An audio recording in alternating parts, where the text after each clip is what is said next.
ועל כל ישראל. יעשה שלום, יעשה שלום, שלום עלינו ועל כל ישראל.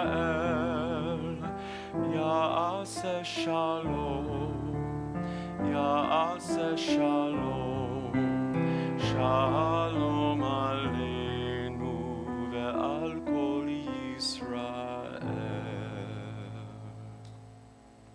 Our hearts and prayers now turn to all who are ill, recuperating, coping with war or natural disasters, dealing with consequences of COVID-19 or confinement, or the recent death of loved ones. Please turn to the inside back covers. And would anybody here like to share somebody that is ill? We'll say a prayer for. We'll include them in our prayers.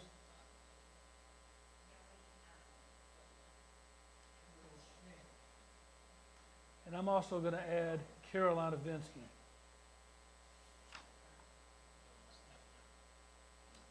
Let's turn to the back cover.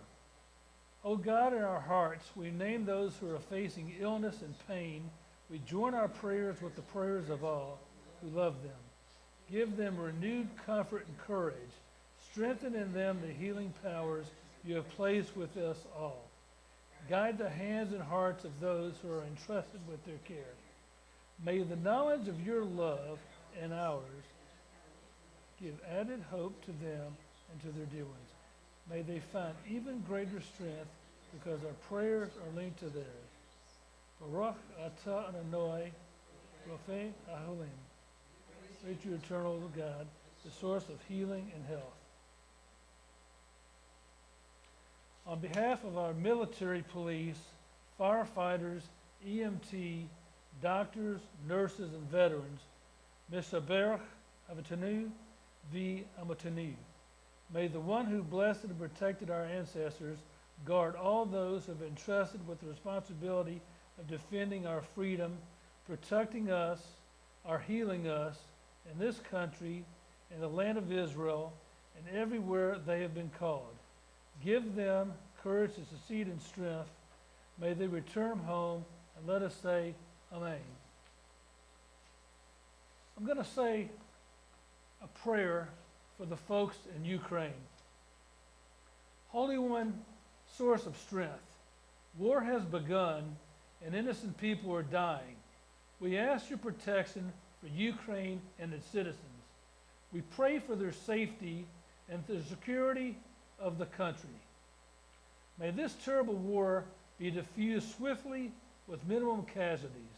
May Hungary, Poland, and other neighboring countries be moved to open their borders and provide safe passage for those who wish to evacuate. Bless our world leaders with the ability to work together for the greater good and the wisdom to make wise decisions during this turbulent time. Bless the people of all nations with the desire, strength, and courage to create a world based on justice and filled with peace. We seek the comfort of believing that everything will be all right. Yet it is hard to hold on to hope in the face of insurmountable odds. May the words of Isaiah, nation shall not lift sword against nation, neither shall they learn war anymore, become true in our day in this very hour. Source of goodness, shine your healing light on us and those in the Ukraine we hold in our hearts. Shelter us, shield us, show us the path to peace.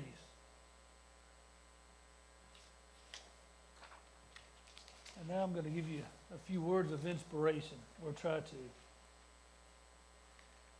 This week marks the first week we read from the book of Leviticus, which according to the Torah aims to shape the Israelites into a holy people and to safeguard the purity that it considers essential for contact with the holy. This is an interesting juxtaposition with the fact this week is also Shabbat Zachor, Shabbat of Remembrance, which is Shabbat directly preceding Purim, a holiday we celebrate with parties and revelry. What do we remember on this Shabbat of Remembrance? The answer can be found in the Maftir additional reading, which recounts the attack of the Amalekites on the weakest of the Israelites during their journey in the wilderness. The Torah proclaims, "Remember what Amalek did to you on your journey after you left Egypt, how undeterred by fear of God he surprised you on the march, and when you were famished and weary, and cut down all the stragglers in your rear. Therefore, when your God Adonai grants you safety from all your enemies around you, ye shall blot out the memory of Amalek from under heaven. Do not forget, Amalek is set up as a mighty villain and an evil foe who must be vanquished for the good of all." We find these same sentiments in the special Haftorah portion for the week, which talks of one of King Saul's military campaigns. God proclaims, "I remember what Amalek did to Israel, attacked them on their way as they went up out of Egypt. Go now and attack Amalek, consign all that have to destruction, spare no one, but kill them." At this command, King Saul attacks the Amaleks and is victorious, but all is not well. It turns out that Saul did not in fact follow God's commandment to the letter. Instead, Saul took Agag, king of Amalek, alive, while putting all the rest of the people to the sword. But Saul and his men spared Agag and the best of the sheep and the oxen, the fatlings of the lamb, and whatever had value. They were unwilling to destroy them. They consigned to destruction only what was despised and useless. When the Tanakh gives no reason why Saul spared Agag, Saul says that he spared the best animals because he was planning on offering them as sacrifice to God.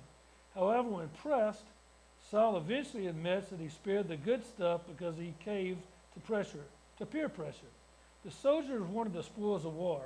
Saul was afraid of the troops. Although Saul repented for not fully implementing God's harsh decree, this episode precipitates Saul's downfall and eventual replacement with David becoming the new king of the Israelites. But that still is not the end of this generation's long struggle between the Israelites and the Amalekites. In the scroll of Esther, we are told explicitly 5 times to remove any doubt that Haman is an Agagite. That is descended from Agag, king of the Amalekites. Mordecai is a descendant of Saul. The Talmud, as well as other rabbinic literature, reinforces this link by saying that Esther too was a descendant of Saul. This information casts the story of Purim in a new light. The Purim narrative instead becomes another episode in the centuries-long conflict with Amalek, possibly all preventable had Saul not initially spared Agag and his descendants. As contemporary readers, we all know there are problematic passages in the Torah. We are accustomed to the idea of interpreting our text and gleaning the kernels of truth from our stories rather than always taking them literally. This, while no one would advocate the complete destruction of a people as Saul was instructed to do, we can extrapolate from this episode an indictment of evil. We must be committed to eradicate evil, to seeing this task through its completion. Saul chose to leave the job incomplete. Though his incomplete action eliminated only some evil, Saul created the condition for evil to recover and come back stronger than ever. Rather than a directive to destroy enemies, we can interpret the story of Saul and the Amaleks and its sequel in the Megillah as a reminder that we must be fully committed to our pursuit of justice.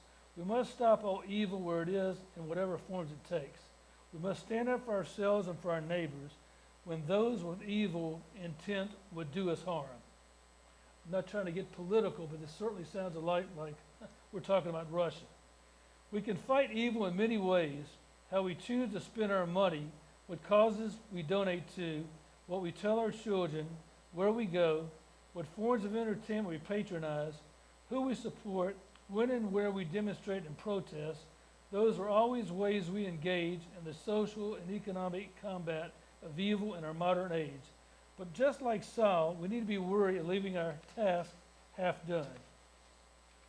It is difficult to keep up the fight when others in the social circle tell us that we've done enough, or even that we shouldn't be acting at all.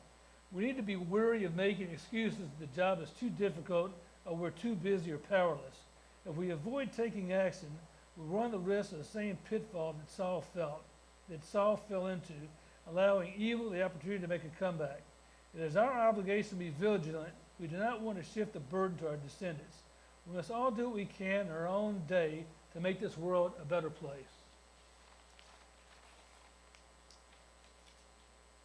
President Kathy, will you come up and do the announcements?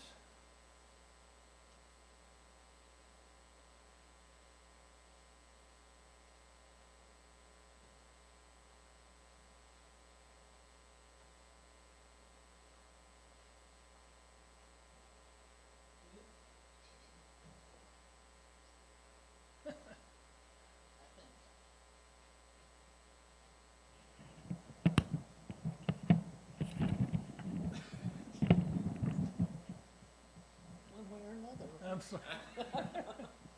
Well, we're all ad-libbing. A little humor, always. Let's see. Larry, I had the exact same thoughts. How fitting that the Torah portion you could relate to with what's going on today, and it's unfortunate. Shabbat Shalom. Thank you, Larry. And the rest of your family, Cole and Leanne, for helping us lead the service this evening while Rabbi is officiating at a wedding in New Orleans. There will not be a Zoom Onyx Shabbat tonight. We'll be lucky to get home and not flood. There will be Torah study in the morning. There will not be Torah study in the morning, but Rabbi Jana does have a YouTube Shabbat morning service, which will begin at 11 a.m. The prayer book is on screen. The Purim Carnival will be at B'nai Zion from 10:30 to 1 this Sunday. There will be food and fun. Most of the events will be outside, so dress warm. There is a commandment for Purim that you are supposed to be so happy that you cannot tell the difference between blessing Mordecai or cursing Haman. Boo. The carnival will provide fun games and hot dogs for the kids and adult beverages and other treats for the adults. We appreciate the North Louisiana Jewish Federation for sponsoring this fun event for the Jewish community. This Monday, March 14th, we will have limited office hours. Please call ahead before you come. Rabbi Jana's classes begin this week. It is not too late to join her. If you do not want to learn conversational prayer book or biblical Hebrew right now, everyone in the ethical dilemmas from a Jewish perspective discussion group encourages you to at least sit in on the class. Is that very... Anyway, they had a really wonderful discussion this past week. Check the website for details. Contact Rabbi if you want to try out the class. Purim Shabbat will be next Friday, March 18th. Rabbi Jana has some fun and clever things planned again this year to help us celebrate Shabbat and Purim. Hadassah Shabbat is scheduled for Friday, March 25th at B'nai Zion. Watch for details about the Hadassah shower of dollars as well. And I believe we're going to have an Onyx Shabbat that night here. B'nai Zion is having a Passover Seder Friday, April 15th. All of the details are on the website. The reservation form is on the website as well. Reservation forms will be available at the Purim Carnival on Sunday. No reservations will be accepted after April 1st. Donations were made to B'nai Zion's Sisterhood Flower Fund in loving memory of Larry Evensky leading the service by our sisterhood. Shabbat Shalom, and take the flowers home with you. Anyway. Would you be so kind as to help me open up the Arik? Will everybody turn to page 148 for the Elena and rise.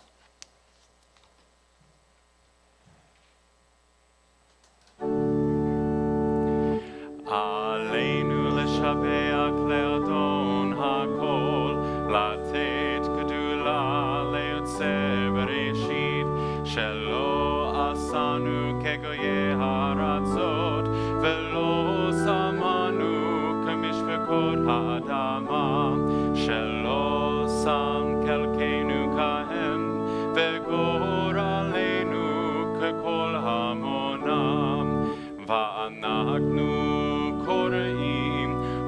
takavim umodim, lifne melech malchei hamlachim, hakadosh baruch hu.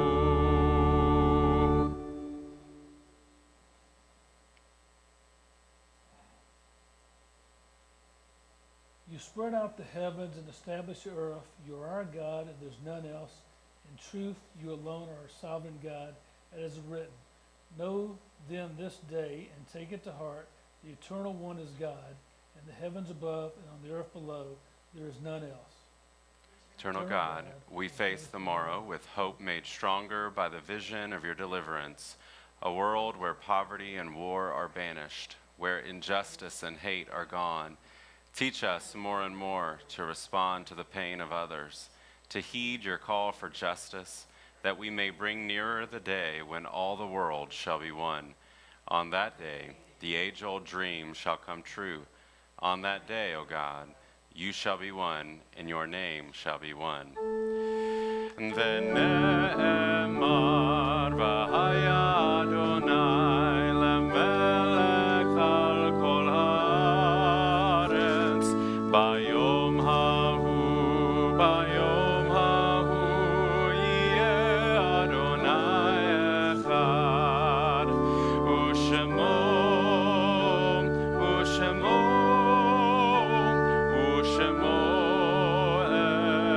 echad. You may be seated. Page 151. Our thoughts turn to those who have departed this earth, our own loved ones, those whom our friends and neighbors have lost, the martyrs of our people, and those of every race and nation whose lives have been a blessing to humanity. As we remember them, let us meditate on the meaning of love, loss, life, and death. And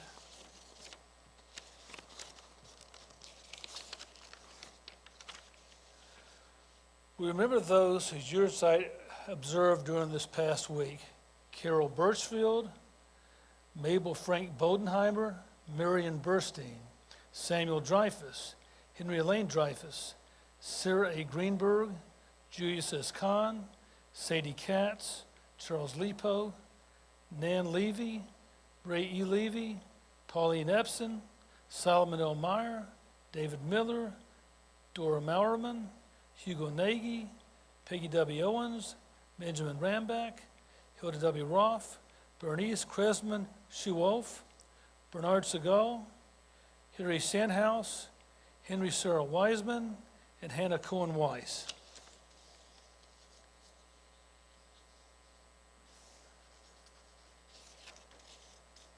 However brief may be our time on earth, O God, you endure our fleeting days with abiding words.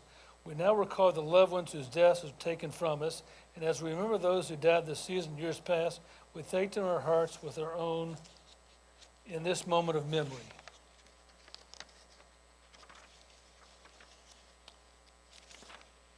And I don't think I have a list of active yahrzeits, I'm sorry to say.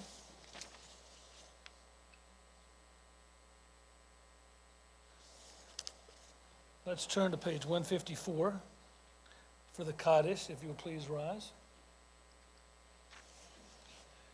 Yiskadav, Yiskadash, Me'erabah, Be'elma, Devraha, Berusay, Yimloch, Machusay, B'chayen, River Mechain, Decho, Beis Yisrael, Ba'agala, Azman, Karav, V'rimri Remain, Yehish, Me'erabah, Rava, Le'mam, U'lemei Maya, Yisparach, Yishabar, Yisparar, Yisraman, Yesasay, Yesadar. Rihu.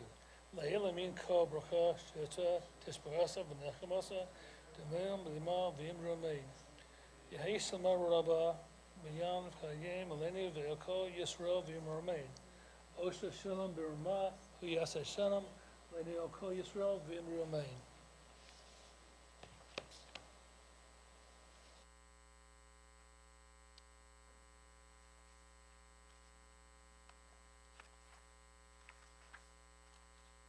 And for our closing hymn, I'm going to go a little off script. Oh, I'm sorry. Everybody take a seat. I'm going to do a Don Olam, and the reason being, when I was growing up in Memphis, Tennessee, in the Barrenhurst Synagogue, where we had thousands of people in a 2-hour-long service. When they sang the Olam, you knew the service was just about over. So I've always enjoyed that song. Follow along if you can. Adon Olam Asher Malach B'terem Kol Yitzir Nivra Le'es Nasa B'chesed Kol Azai Melech Shemo Nikra V'yacharei Kiklos HaKol Levado Yimloch Nara V'hu Haya V'hu Hoveh Yehu Yecha B'Sefara V'hu Ein Had V'Ein Sheni L'chav Shilo L'chach Bira B'li Rashis B'li Taklis V'lo Hoz B'ha Misra V'hu Eli V'hai Goli Yitzur Hevli B'Yesara V'hu Nisi U'Mosli M'nasesi B'yom Ekra B'yadav Ki Ruchi B'Eis Ishan V'Rav B'Im Ruchi V'Yasiedi V'lo Ira. Sorry my voice is not quite as good as Rabbi Jana, but I try. If everybody would please stand up for the closing benediction. Adonai az lamo yitin Adonai na'a ya v'yivorach et amo v'shalom. God, please give strength to your people. God, please bless your people with peace. And with that, I'm going to say Shabbat Shalom.